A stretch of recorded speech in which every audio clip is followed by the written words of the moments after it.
आइए स्टूडेंट्स, आज डील करेंगे एक नए टॉपिक को। हमारा टॉपिक यहाँ एक पर्टिकुलर क्वेश्चन ना होकर बल्कि डिफरेंट क्वेश्चंस की वेरियस एडजस्टमेंट्स को सोल्व करना सीखेंगे हम लोग। तभी टॉपिक का नाम भी रखा है कि solution to the various adjustments. इसमें क्या होगा कि स्टूडेंट्स की ये डिमांड रही है कि डिफरेंट डिफरेंट एडजस्टमेंट्स को डील करने में उनको प्रॉब्लम आ रही है। किसी क्वेश्चन में कौन से एडजस्टमेंट्स है, किसी क्वेश्चन में कौन सी एडजस्टमेंट में डिफिकल्टी रहती है। तो कुछ मेजर क्वेश्चन मैंने यहाँ सेलेक्ट किए हैं, उनकी एडजस्टमेंट डील कर लेते हैं तो काफ़ी हद तक आप सभी क्वेश्चन को अटेम्प्ट कर पाएंगे। तो आइए शुरू करते हैं क्वेश्चन से। ये 13 क्वेश्चन लिया है अनसोल्व मैंने। तो इसमें देखिए पहली एडजस्टमेंट्स है हाफ द, ये आपको ये वाला पोर्शन थोड़ा सा कम दिखाई दे रहा होगा, कुछ प्रिंट ही ऐसा है पेपर का, बट मैं कोशिश करूंगा कि आपको मैच करवाने की।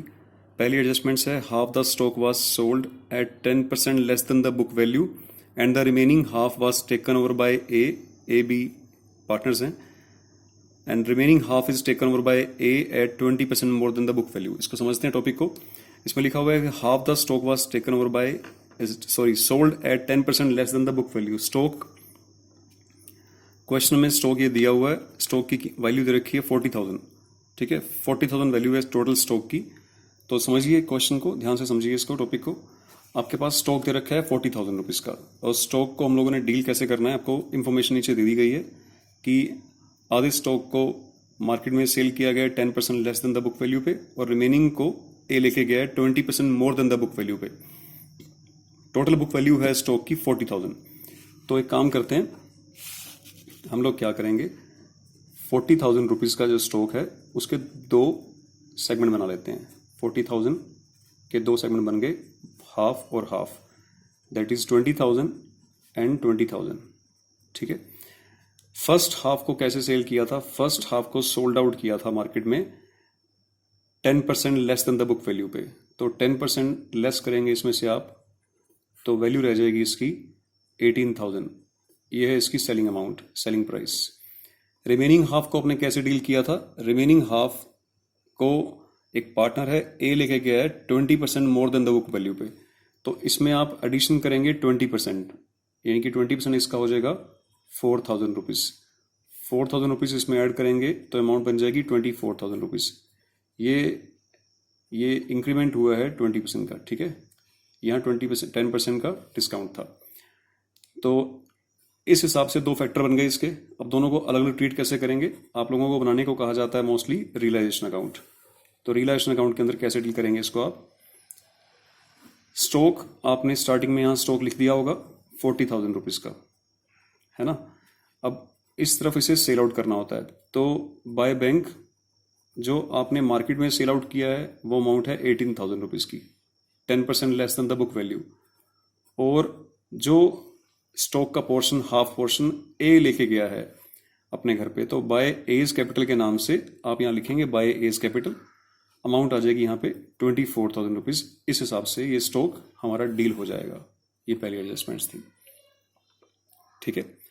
ज़्यादा डिफिकल्ट नहीं है, थोड़ा सा समझिए, टॉपिक समझ आ जाएगा तो कोई टेंशन नहीं आएगी।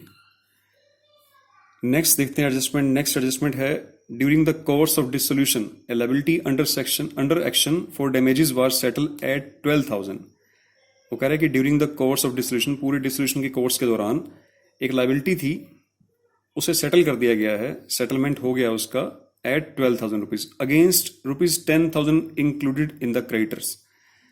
पहले आपको बता दूं कि क्रेडिटर्स जी हैं, ये क्रेडिटर गिवन है, टोटल अमाउंट है क्रेडिटर की 30,000, 30,000 के टोटल क्रेडिटर हैं, ठीक है।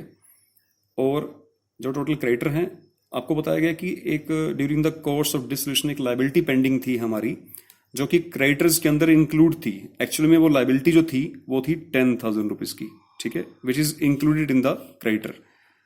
उसको सेटल किया है 12,000 में, मतलब एक 10,000 की क्रेडिटर की सेटलमेंट हुई है 12,000 में, ये केस है। तो इसको कैसे डील करेंगे देखते हैं। ये पहली एडजस्टमेंट्स थी, अब सेकंड कर रहे हैं हम लोग। क्रेडिटर्स दे रखे हैं टोटल 30,000 रुपीज़ के बुक के अंदर। इसको वो कह रहा है कि जो इसके दो सेगमेंट बना लीजिए, एक 10,000 का और एक 20,000 रुपये का। 10,000 के लिए वो कह रहा है कि ये कोई एक क्लेम था जो फाइनली सेटल हो गया है 12,000 रुपये में, जो फाइनली सेटलमेंट हो गया है 12,000 रुपये में। बाकी के लिए क्या हुआ, क्वेश्चन को एक बार पढ़ने से पता लगेगा। हो सकता है क्वेश्चन में कि बाकी क्रेडिटर्स के लिए कुछ इंफॉर्मेशन गिवन हो। देख लेते हैं। Asset realise as follows and a promise to pay off the half investment trade creditors. हाँ, कुछ इन्फॉर्मेशन है, इसको भी डील कर लेते हैं। पहले एक बार इसको देख लेते हैं। आपको कहा गया है कि एक 10,000 का क्लेम जो कि क्रेडिटर्स के अंदर इंक्लूड था, उसे हम लोगों ने 12,000 में सेटल कर लिया है। तो रियलाइजेशन अकाउंट के अंदर आपने सबसे पहले क्रेडिटर्स को इस तरफ लिखा होगा 30,000 रुपीज। जब पेमेंट की बारी आई है तो टू बैंक लिखकर आप 12,000 रुपीज की एक सेटलमेंट आपने कर ली है। रिमेनिंग क्रेडिटर्स का क्या रहा, इसके बारे में हम लोग बाद में पढ़ते हैं।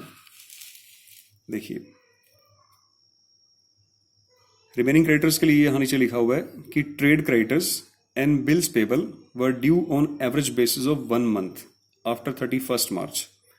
वो कह रहा है कि trade creditors and BP bills payable भी क्वेश्चन में गिवन है 10,000 रुपए के। ये कहता है कि नॉर्मली इनको हम लोग पेमेंट करते हैं 1 मंथ के बाद हमेशा। जैसे आज आपने किसी से पैसे उधार में ले लिए या किसी से उधार में माल खरीद लिया, आपने क्रेडिट बेसिस पे गुड्स परचेज कर ली, तो कहता है कि हमारा ट्रेंड है नॉर्मली कि हम लोग 1 महीने के बाद पेमेंट करते थे, but were paid immediately now on 31 March at 12% discount per annum. अब क्योंकि हुआ क्या है कि फर्म तो क्लोज डाउन हो रही है, फर्म बंद हो रही है। अब क्योंकि फर्म बंद हो रही है तो उनको पेमेंट करनी पड़ेगी, जितने भी क्रेडिटर्स हैं आपके। अब पेमेंट करनी पड़ेगी तो वो कह रहे हैं कि हमने, क्योंकि उनको 1 महीने का टाइम पीरियड लेके पेमेंट करते थे हम लोग, मतलब जब भी कोई माल खरीदते थे, जब भी किसी का बिल्स पेबल साइन करते थे तो 1 महीने का बिल हम साइन करते थे, ठीक है। यानी कि उसकी पेमेंट 1 महीने हमारी डिले होती थी। यानी कि ड्यू डेट उस बिल की, अगर बीपी जो था बिल्स पेबल, उसकी ड्यू डेट पड़ती थी 1 महीने बाद की। आज क्योंकि फर्म डिसॉल्व हो रही है तो इमरजेंसी में है, उनको आज हमें पेमेंट करनी पड़ेगी। तो पेमेंट करनी पड़ेगी तो हम उनसे 1 महीने का डिस्काउंट काट के उनको पे करना चाहते हैं, ये क्वेश्चन में कहा गया है। और हमें डिस्काउंट की रेट भी दे रखी है, दैट इज 12%, ठीक है, पर एनम। तो आपने क्या करना है, जो आपके रिमेनिंग क्रेडिटर रह गए थे 20,000 रुपये, इसमें हम क्या करेंगे, क्रेडिटर्स के साथ साथ बीपी को भी सेटलमेंट करेंगे। बीपी की वैल्यू दे रखी है क्वेश्चन में 10,000 रुपीज की, बैलेंस शीट की लायबिलिटी साइड में बीपी भी दिया हुआ है 10,000 रुपीज का। इकट्ठा सेटलमेंट करेंगे क्योंकि दोनों का ट्रीटमेंट बिल्कुल सेम रहेगा यहाँ पे। वो कह रहा है कि 20,000 के क्रेडिटर्स आपने सेटल किए हैं 1 मंथ के डिस्काउंट पे। यानी कि कितना डिस्काउंट मिलेगा हम लोग पहले वो कैलकुलेट कर लेते हैं। देखिए, मैं इधर कर रहा हूँ कैलकुलेशन, फिर इसकी भी यहाँ कर देंगे। 20,000 के क्रेडिटर्स की पेमेंट आपने 12% के डिस्काउंट पे की है 1 मंथ के डिस्काउंट के हिसाब से। 1 मंथ क्यों आ रहा है यहाँ पे, क्योंकि आप एक व्यक्ति को पेमेंट देते थे नॉर्मली 1 महीने के बाद। आज आप उसे 1 महीने अगर पहले पेमेंट दे रहे हैं तो आप हकदार हैं, you are entitled to deduct a discount, जो भी रेट ऑफ परसेंटेज है उसके हिसाब से आप 1 महीने का डिस्काउंट पाने के हकदार हैं, तो आपने पा लिया। अब देखिए, इसे कटिंग करेंगे यहाँ पे हम लोग, तो अमाउंट आ जाएगी 200 रुपये। यानी कि 200 रुपये काट कर, यानी कि 20,000 में से आप 200 रुपये लेस करके 19,800 की पेमेंट आप कर सकते हैं उसको। यानी कि यहाँ पे टू बैंक आ जाएगा 19,800, जो रिमेनिंग अमाउंट है क्रेडिटर्स की उसके लिए, ठीक है। सेम इसी तरह बीपी के लिए उन्होंने बोला है कि बीपी और क्रेडिटर्स सेम ढंग से ट्रीट करते थे, तो बीपी का भी डिस्काउंट कैलकुलेट कर लेते हैं। कैसे डिस्काउंट कैलकुलेशन होएगा बीपी का, 10,000 रुपीज का बीपी है, इसका 12% डिस्काउंट 1 मंथ के लिए आप काट के पेमेंट कर सकते हैं। इसे डिडक्ट करेंगे तो 100 रुपये आएंगे। यानी कि 10,000 रुपये की पेमेंट 100 रुपये काट के 9,900 आप पे कर दीजिए। यहाँ पे लिखा जाएगा टू बैंक 9,900। ब्रैकेट में लिखना रहता है कि आपने ये क्या क्या पेमेंट किया है, तो यहाँ पे बीपी आ जाएगा, यहाँ क्रेडिटर्स, यहाँ पे आउटस्टैंडिंग क्लेम आ जाएगा, या क्रेडिटर भी आ सकता है, ठीक है। इस हिसाब से सेकंड एडजस्टमेंट भी हमारी डील हो गई। आगे चलते हैं और देखते हैं कोई खास एडजस्टमेंट इसमें है तो। ये काफ़ी अच्छा क्वेश्चन लग रहा है मुझे। फिर लिखा हुआ है कि एसेट्स रियलाइज हुई हैं, प्लांट एंड मशीनरी इतने बिकी, सिंपल है। ट्रक इतने में, goodwill was sold for 25,000, bad debts amounting to ₹5,000। Bad debts 5,000 है, इसका मतलब हुआ कि जितने के डेटर आपको गिवन है, जैसे डेटर गिवन है यहाँ पे 30,000 रुपीज के, तो 30,000 के डेटर हैं तो 5,000 डूब गए उसमें से, तो 25,000 की पेमेंट आपको रियलाइज हो जाएगी। बाय बैंक में 25,000 आ जाएंगे डेटर के हिसाब से। Half the investment were sold at book value. इसमें एक और चीज लिखी हुई है कि half the investment were sold at book value. Investment की टोटल वैल्यू गिवन है क्वेश्चन में 10,000 रुपीज। वो कह रहा है कि जो इन्वेस्टमेंट्स है वो 10,000 रुपये की है, और हाफ द इन्वेस्टमेंट यानी कि 5,000 दो हाफ कर दिए मैंने, half the investments were sold at book value, यानी कि जो आधी इन्वेस्टमेंट है वो इसी रेट पे ही बिक गई, ठीक है, 5,000 में बिक गई। रिमेनिंग हाफ का क्या हुआ, क्वेश्चन को ध्यान से पढ़ते हैं हम लोग। नेक्स्ट में लिखा हुआ है कि a promise to pay off Mrs as loan and to convey the half the investment at 10% discount.